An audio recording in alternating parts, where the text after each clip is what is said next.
Welcome to the Evoto AI Edge podcast, the show where we dive deep into the world of photography, business, and cutting-edge AI technology. If you are a photographer looking to streamline your workflow, boost your productivity, and grow your business, then you're in the right place. Vanessa, you are one of the shining lights in industries at the moment. It's really cool to watch you approach your business and other photographers with such exuberance. I don't want to use the cliche with the joy side of things, but with such. Always use it. Always Oh, use it. okay.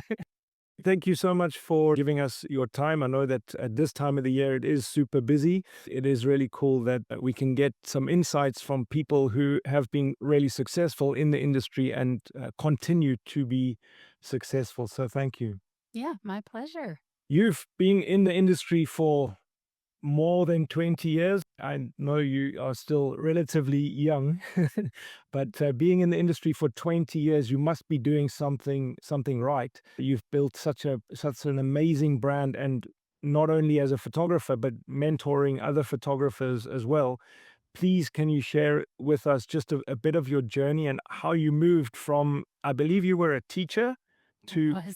yeah? Well, at least you know how to teach photographers now, but how did you move? How did you make that transition from being a teacher to full-time photography and specifically building your brand, which is quite unique in terms of it's more of a boutique style, and the reputation that you have is for really focusing on your client experience. So please just share with us a bit of the journey. Yeah, now that I think about it, it was a 3-year journey. I started my own photography business. While I had been working for someone else for about 5 years before then, I started my own photography business the same year I started teaching. So, like, I started it in the summer, and then I went and started teaching that September, and 3 years later, really closer, like 2 and 3/4, I had to quit teaching in the middle of the year in, April, and then I never looked back, and teaching was what I thought I had to do. I think we all have that, especially when you're younger and you're like, I'm talking like in high school, and everyone's like, you got to pick your college, you got to pick your career. What do you want to do? And I'm like, well, I don't know. What's a real job? And most people don't know this. I actually thought I was going to be a dental hygienist. I even got into dental hygiene school. I was like the only high school student that got in. And I went to orientation and like freaked out and never went back. So I became a teacher to have a real job and, did photography. I thought you just did it on the weekends. And before I knew it, it was weekends and nights and getting up early and doing work at school when I was supposed to be, I don't know, prep periods or something. And then, taking off to go do shoots and weddings and things like that. And eventually I had to quit. Thankfully, my business knowledge came in handy, and by business knowledge, I mean I had almost none of it.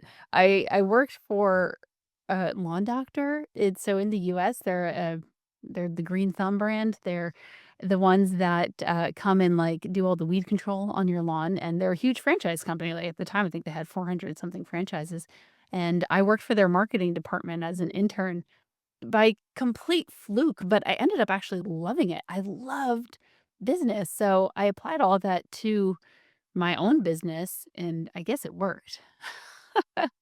I think that for me specifically, the business side of things did come quite easily. The creative side was really the difficult side for me to grasp.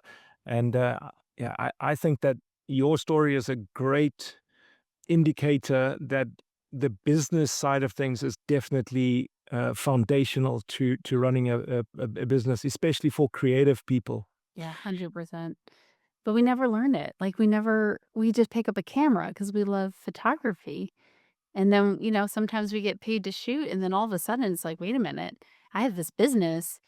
Either I'm drowning in it or I want more of this business and I need to figure out how to go get it, and there's no MBA for a photography business, a creative business really of any kind. Yeah, I also think that the disadvantage to being inherently creative is that you can get attached to your work. And when you get feedback, that is not exactly what you are hoping for, then you are emotionally damaged in a way. And I think if you approach it from a business perspective, then you can remove a bit of that emotion from it. But I mean, I'm not saying be totally heartless, but I think it is good to be able to emotionally separate yourself as a person from the business element.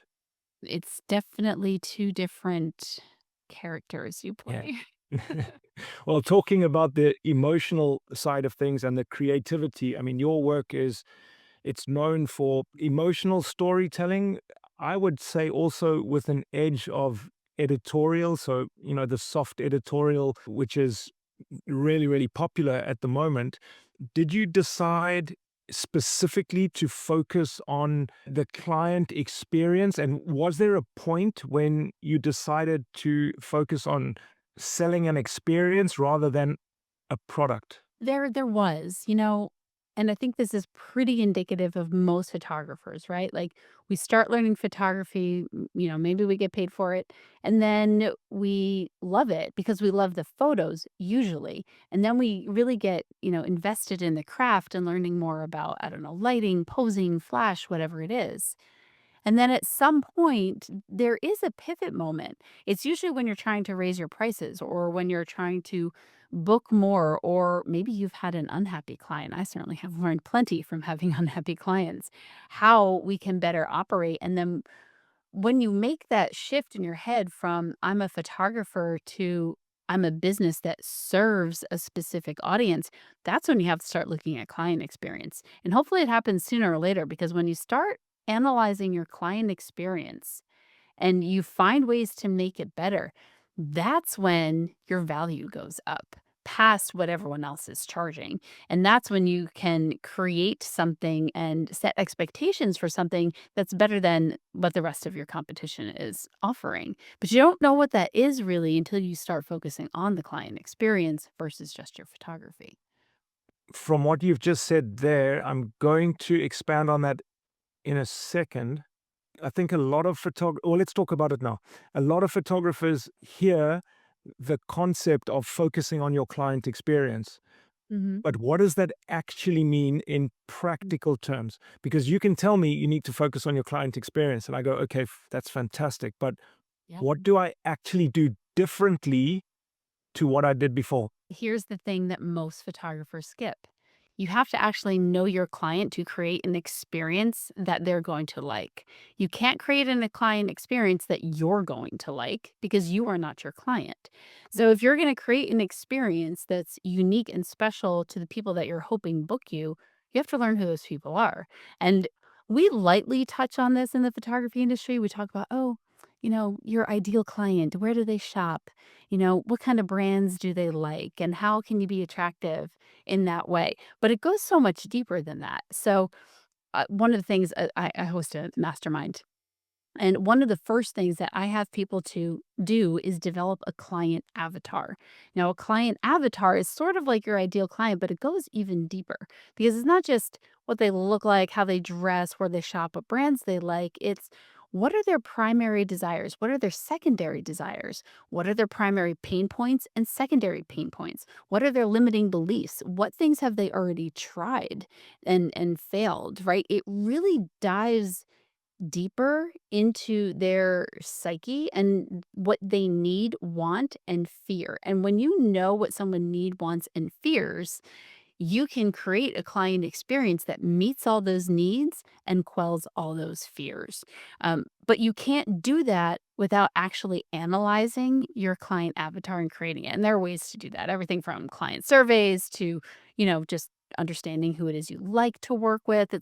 It's a really big part that most photographers completely skip, which is why I kind of hammer it in to the people who are in my mastermind that I work with closely. Yeah, well, we're gonna get the details on your mastermind at the end of the at the end of the podcast. Yeah, I just want to dig a little deeper in there.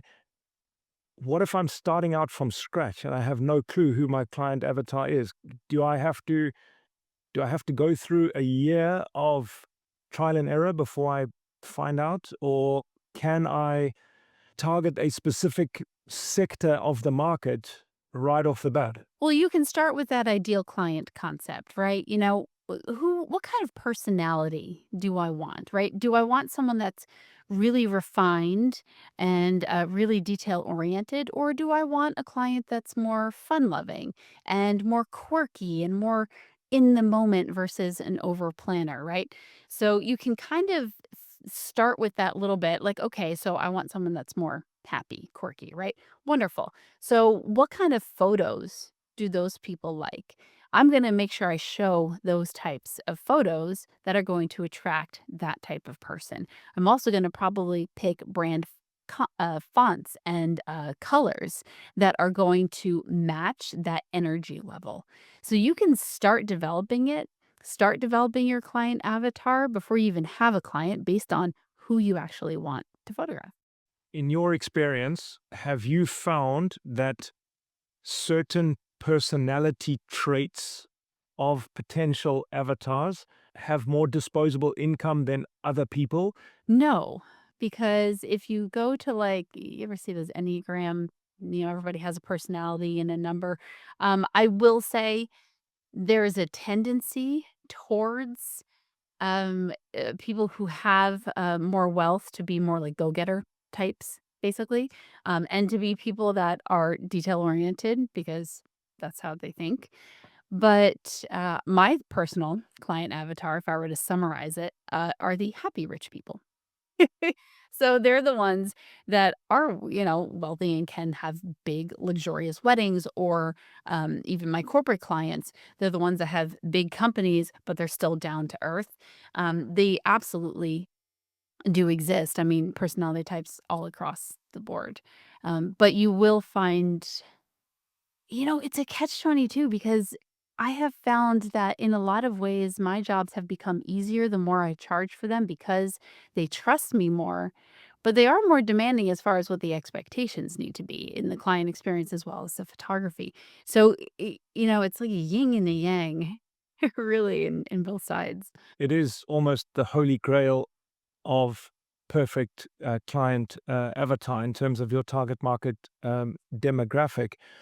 If you are specifically creating content and a brand that is aimed at being attractive to that avatar, how do you retain authenticity in yourself and in your brand? Because I've been accused of this, and I'm happy to say that it is intentional.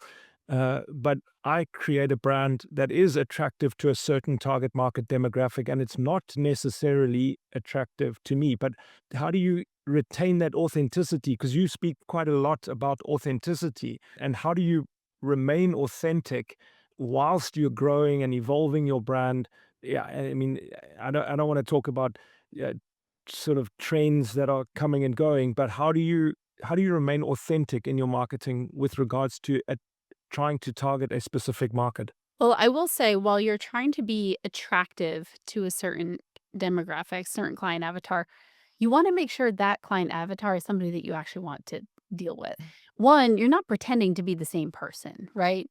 A little bit, like, back when I was 13, I had a crush on the skater boy. So, like, all of a sudden I was wearing Vans and Jenko jeans and, like, I became attracted to that style. So there's, like, a little bit of that, like, you learn to dress and speak in a way that's attractive to that person. But you also wanna make sure that that client is the type of person that you can handle and should handle. Um, just because I'm an Enneagram 3 doesn't mean all of my clients are supposed to be. Actually, they're kind of supposed to be the opposite because me being highly detail oriented and somebody who really wants to make other people happy, my best client is actually not another person exactly like me. My best client is somebody who actually is not as detail oriented because then I can be that for them, right? So it's a little bit of like, how do we actually mesh with our clients so that we don't burn out? Because if you're pulling in clients that you don't mesh with well because of whatever reason, it's a mismatch, that's going to burn you out creatively. You're not going to fit well, and that's going to end up ultimately being a red flag client for you. That makes me think that there does need to be quite a lot of introspection to know about yourself before you start to think about your client's avatar. Did you study any of this? Did you read any books? Did you listen to certain podcasts to learn about your personality traits and how you could use that in your business? I've read certain things like here and there. I haven't done like a lot of studying on it. The only reason I know I'm a three is because my therapist told me recently. Help, like, oh, now that all makes sense. And now I see exactly how that plays into my business. I kind of wish I knew that beforehand because I probably would have changed some things earlier. But I did, just life experience, you kind of realize who am I and who would I like around me? And we tend to do that very easily in our personal lives, but we really need to do that in our business lives as well because arguably we spend more time in our business lives than our personal lives. So if we're really careful about the people that are surrounding us in our personal lives, then why shouldn't we have that same care with who we're surrounding in our work lives? Absolutely. So, moving on a little bit, just in terms of once you have learned about a client avatar and you've learned about yourself, I feel that a lot of photographers are stuck in the middle market area because it's safe for them. How do you encourage or how do you give photographers the confidence to step out of their comfort zone and charge more money? Obviously, other things have to change as well. You need to shift your messaging, your pricing, and all your brand positioning and things like that. But for somebody who feels safe in the middle market, it does feel a little bit scary to try something different because if it fails, then you've alienated your existing target market. But what do you say to photographers who are lacking confidence in the middle market? One, most photographers, at least in the US, because I don't know tax laws elsewhere, most photographers can actually significantly raise their take home pay if they just had a tax strategy. And that's something that I learned earlier this year. I got a $97,000 refund from the IRS. And most photographers that I work with, one, I tell them exactly how to do this stuff because I I know it's so hard to raise prices. But if we can make more money first, keep more money first without raising our prices, like why wouldn't you do that first? And then secondly, once you're there, then, you actually have expendable income to start spending more on the client experience. Start raising your value. Maybe you're going to work with, a brand designer that's going to help you elevate your brand. And then from there, you start looking at all these costs. And even if you don't do all those things, one of the best things you can do to give yourself confidence in how you charge or what you're charging your clients is to just know your numbers. If you take, let's just say, a wedding photography package, a wedding photographer that charges $3,000. You know, someone would be pretty nervous about like, "Hey, I charge $3,000." Like that's not a small amount of money, that's a lot of money. But if you say I charge $3,000 knowing full well that what ends up in your pocket only amounts to about 50 bucks an hour for all the work that you're doing, then you're going to say that $3,000 a lot more confidently. So a lot of it starts with just knowing your numbers. And then once you know your numbers, you can move those numbers around, see where maybe where you're spending too much and have too high of cost of sales and do something about that. And then you again take home more money without actually raising your prices. But the real trick to getting out of that middle range is understanding pricing psychology. Because if people are booking you at $3,000 with however you're presenting your pricing right now, if you learned just a little bit of pricing psychology and a little bit of sales, what I call high value dialogue, you learn how to sell that, you can easily take that 3 to 4 or 5, and then you add upsells and you add a process for presenting more options to them. You can take that $3,000 probably closer to 10 to 12. I've taken $6,000 clients that, booked me for only $6,000 to, well, almost $30,000 before.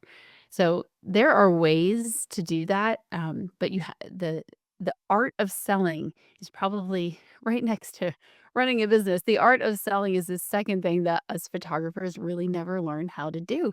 And it's such a disservice, not to the photographer for the record, it's such a disservice to the client, to the customer. Because if we don't know how to communicate our worth, our value, and tell them, hey, I am the best photographer for you, so that they end up not booking us, then they're going to go somewhere and get potentially a subpar service, all because we didn't know how to communicate effectively. That's a disservice to your clients. So Little bit of psychology, little bit of sales will get you unstuck from that income ceiling real fast. For me, the biggest takeaway in what you've just said right now is that the advice that you are giving us now can really work with any kind of photographer and Mhm. any style that you are shooting. It's not about the product, it's about client experience, but also right back to the foundation of understanding how business works. You mentioned having more disposable income as a photographer to spend on your client experience. What does that mean? A client experience, it's not free, whether it's extra time, whether it's money because you're sending out gifts, you're, you know, maybe adding on an assistant to all of your jobs so that the client experience is raised on the job. It's never free. If it were free and easy, everyone would do it, right? And everyone, whether you're, on the lower end of the budget spectrum or the higher end, like everyone would be able to do it. But the truth is, it does cost money and it does cost time. So having more to play with lets you elevate that experience. Honestly, as we're talking right now, Brett, I'm thinking about like, you know what? One of my corporate clients, I actually need to send them some holiday gifts because I haven't done that yet. And now that if you don't mind, I'm just going to pull up my notes real quick and just. In terms of client experience, personalization of things. I know that I'm speaking to you in this podcast, and I know it's not about me, but one of the things that I've been doing with my wedding clients is I find out where they're going on honeymoon, Mm, and I have a picture printed and framed, and the concierge puts it in their hotel room when they arrive at their hotel for their honeymoon.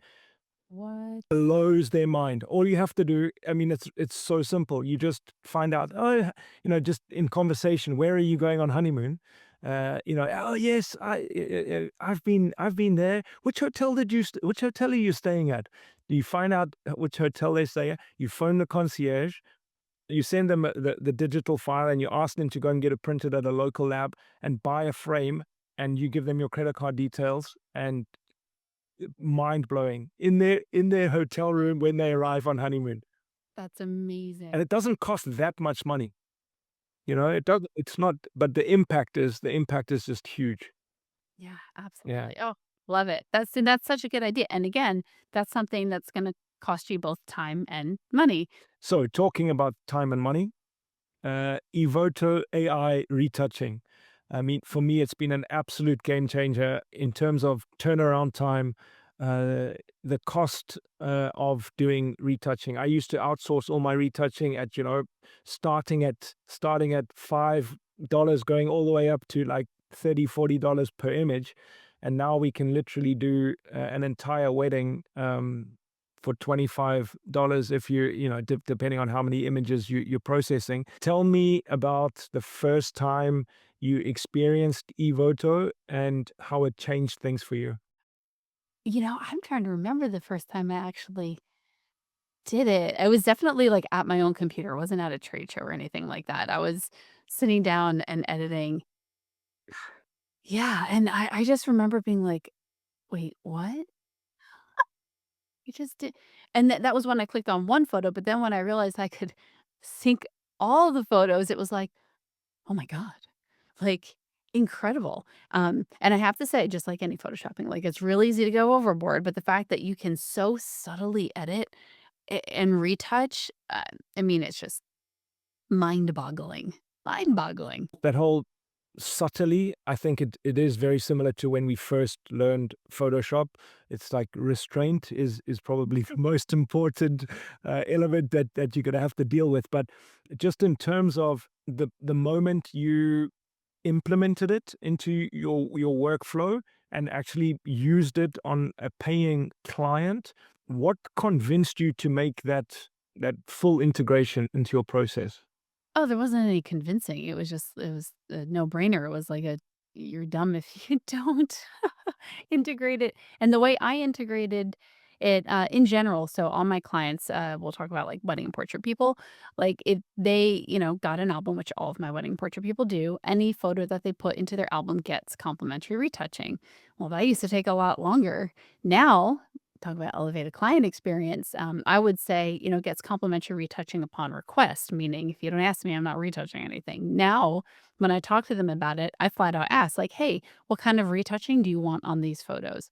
Just like real simple? Is there anything specific? And now I elevated that client experience and I include that. But I also make money on it because they have the option of getting a full gallery AI retouch. And then I flat out say it's AI. Like, I will do your entire gallery of, let's just say, 1,500 photos for a wedding for a fee. So I've had people just pay that flat fee. I also have that fee locked into one of like my upsell packages. So it raises the client experience, raises a product, and raises my bottom line. So it's not only saving money, it's actually making money. It's going in full circle. Yes. Yeah, that's absolutely brilliant. In terms of the features that you use the most, or what I mean, for me, the latest with the AI culling. Initially, I was skeptical, but after doing a few corporate gigs, it's coming up to Christmas now, and the Christmas parties and all of that, and shooting quite a few images more than I should be shooting. For me personally, the AI culling has been quite a big thing. But for you, which feature or what is something that stands out for you with regards to Evoto? I mean, for me, it's the retouching, and it's not just for, like, weddings and portraits, it's also on the spot for headshots. So, I have a whole headshot division, and my crew that does the headshots for me will pull it into Evoto and retouch right there on the spot for them, which is particularly helpful when you have some people who are, maybe a little bit more self-conscious about themselves or extremely unrealistic and picky. It just helps serve everybody right there on the spot. And it saves me time because it eliminates the back and forth later if, we retouch something and then they want to change this, change that back and forth. The cool thing about it is you've got your presets specifically for men, women, elderly people, children, and all that kind of thing. But Oh, yeah. exactly what you're saying here, if you do have clients that are a little bit more picky, it's not just a blanket retouch. You can go in and Tweak. tweak. That's the word. That's the word. Have you tried with your headshot division? Have you tried tethered shooting? Yep, we've tried that before. That works out really nicely. Honestly, easier than going into Lightroom. That's brilliant. Just in terms of saving time and money with Evoto, what have you done with the spare time and spare money that you have saved with Evoto? Obviously, you've said you've invested it a bit more in client experience, but is there anything else that you can add to that, or is it mainly just about client experience? Oh, I have invested into other photographers with that free time because now I was able to do things more heavily there and have a coaching program where before I didn't. Not that it was just ePhoto that made that happen for the record, but those things add up when you free up time and you make more money. Let's talk about your education and your mentorship programs and that kind of thing, because clearly you know exactly what you're talking about, and you've built a great education platform. What is the core message that you want photographers to go through when they come to you for your training? What is the transformational aspect of your training? Because as we know, there are loads of trainers out there, but what is your USP when it comes to that? I can't give you a blanket thing because I have people that come to me that don't even have a website yet. So, we're working on their brand, their website, their social presence, their, pricing from scratch, all those things.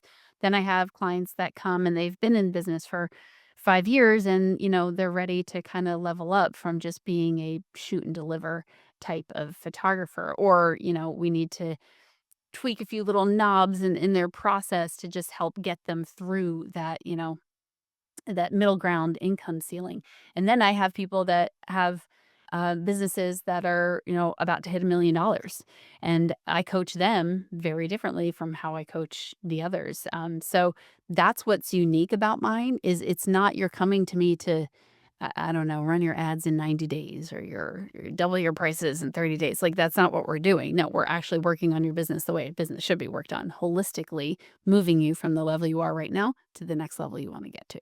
That's absolutely fantastic. And I think, yeah, the important takeaway from there is that it's a long-term process. It's not a get-rich-quick scheme. Your classes and you have online tutorials as well, or is it only in person? It's all online. Yeah, I mean, I do in-person things as well, but, I have everything from, memberships on my website that teach you photography for as low as $27 a month to full-fledged masterminds and what we were talking about for the business.